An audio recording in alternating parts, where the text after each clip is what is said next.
Hello friends, welcome back to our channel. స్నేహితులు, బంధువులకు మనం అప్పు ఇవ్వడం చాలా సర్వసాధారణం. అయితే ఆ తీసుకున్న అప్పును కొందరు వెంటనే తిరిగి ఇచ్చేస్తారు. కానీ కొందరు మాత్రం అస్సలు తిరిగి ఇవ్వరు. మన దగ్గర తీసుకునే డబ్బు మనకు ఇవ్వకపోగా రివర్స్లో మనల్ని బెదిరించడం, లేదంటే అప్పుడిస్తా ఇప్పుడిస్తా అని కబుర్లు చెప్పడం, ఇంకా లేదంటే తప్పించుకు తిరగడం లాంటివి చేస్తూ ఉంటారు. మీరు కూడా మీకు తెలిసిన వారికి అప్పు ఇచ్చి వాటిని తిరిగి ఎలా రాబట్టుకోవాలో తెలియక ఇబ్బంది పడుతున్నారా? అయితే ఈ గుడికి వెళ్ళాల్సిందే. ఈ గుడి పేరు రక్త చాముండి ఆలయం. గుడి ఎక్కడ ఉంది? ఈ ఆలయం షిమోగా జిల్లాలోని తీర్థహళ్లి తాలూకాలోని శరావతి నదికి మూలమైన అంబుతీర్థలో ఉంది. చాలా కాలం క్రితం తల్లి తన రక్తాన్ని త్యాగం చేస్తున్నందున ఆమెకు రక్త చాముండి అని పేరు పెట్టారు. ఈ గుడికి మనం ఎవరికో ఇచ్చిన అప్పుకి ఏంటి సంబంధం అనే అనుమానం మీకు రావచ్చు. ఈ గుడి స్పెషాలిటీనే అది. ఆ గుడికి వెళ్ళి మనం ఎవరికి అప్పు ఇచ్చామో వాళ్ళు తిరిగి ఇవ్వకుండా మీకు అన్యాయం చేశారో అక్కడ చెప్పాల్సి ఉంటుంది. మనం వెళ్ళి చెప్పిన వెంటనే వారు మనం డబ్బు ఇవ్వాల్సిన వారికి నోటీసులు పంపుతారు. మొదటి నోటీసుకే చాలామంది డబ్బులు తిరిగి ఇచ్చేస్తారు.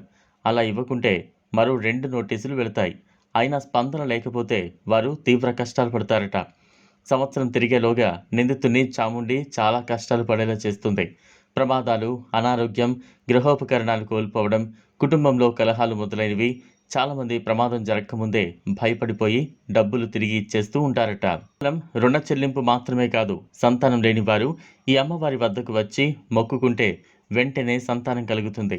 బిడ్డ పుట్టిన తర్వాత మళ్ళీ వచ్చి అమ్మవారికి చీర, పసుపు, కుంకుమ సమర్పించాలి. ఈ చాముండి ఆలయ సమీపంలోని గ్రామాల్లో దొంగతనాలు కూడా జరగవట. ఒకవేళ ఎవరైనా చోరీ చేసినా ఆ సొత్తును గుడికి ఇవ్వడం కానీ, లేదంటే ఏ ఇంట్లో చోరీ చేశారో ఆ ఇంట్లోనే తిరిగి ఇచ్చేస్తారట. ఆ చుట్టుపక్కల ప్రాంతాలను ఆ చాముండీదేవి తన రక్తంతో కాపలా కాస్తుందని ఇక్కడి వారి నమ్మకం. ఈ అమావాస్య, పౌర్ణమి రోజున ఇక్కడ ప్రత్యేకంగా ప్రశ్నావళి కార్యక్రమం జరుగుతుంది. అంటే ఎవరికైనా ఏదైనా సమస్య ఉంటే అక్కడకు వచ్చి వారిని అడిగితే సమాధానం చెబుతారు. అంటే ఇంట్లో ఏదైనా పోయినా, ఎవరికైనా ఏదైనా జరిగితే ఏం జరిగిందనేది అడిగితే అమ్మవారు సమాధానమిస్తారని అక్కడి వారు నమ్ముతుంటారు. చూసారు కదా, ఈ వీడియో కనుక మీకు నచ్చినట్లయితే లైక్ చేయండి, షేర్ చేయండి, ఛానల్ను సబ్స్క్రైబ్ చేసుకోండి. Thanks for watching.